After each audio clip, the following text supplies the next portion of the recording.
వాళ్ళందరూ కూడా వెళ్ళి ఇప్పుడు సాధారణంగా ఏంటంటే ఇదివరకటి రోజుల్లో రిగ్గింగ్ అంటే ఏంటంటే పొద్దు నుంచి సాయంత్రం దాకా జనాలు ఓట్లేసాక మధ్యాహ్నం దాకా లంచ్ టైంలో వచ్చి ఒక గంట సేపు గుద్దేసుకుని వెళ్ళిపోతారు అప్పటిదాకా లేనోళ్ళు, లేదా సాయంత్రం 3:34 ఆ టైం దాకా చూసి ఎవరెవరైతే ఓటర్లు లేరో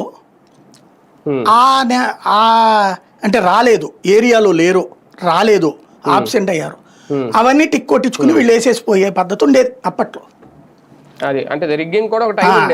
ఇప్పుడు అట్లా కాకుండా స్టార్టింగ్ పొద్దున్నే 11 లోపు వాళ్ళు వేసేసుకున్నారు, గుద్దేసుకున్నారు అన్ని ఈ స్లిప్పులతో వేసుకునేయ్యా కమలాపురం నుంచి వచ్చిన వాళ్ళు, రాయచోటి నుంచి వచ్చిన వాళ్ళు 11 తర్వాత వేసుకొని పోండి అని వెళ్ళిపోయారు. వీళ్ళు పోలింగ్ బూత్ దగ్గరికి వెళ్తే నీ ఓటు ఆడుంది బాగున్నారు అక్కడ. అదేందా మా దగ్గర అంటే యాజ్ పర్ నామ్స్ అక్కడే వీళ్ళు సిస్టమేటిక్ ఫెయిల్యూర్ అయ్యారు. అక్కడ సిస్టమ్ ప్రకారం ఏం చేయాలి, నీ ఓటు లేకపోతే నువ్వు స్లిప్ పట్టుకుని వెళ్ళావు, నీ దగ్గర తమ్ముకి ఇది లేదు ముద్ర, ఛాలెంజ్ ఓటు వేయాలి. ఛాలెంజ్ ఓటు అంటారు.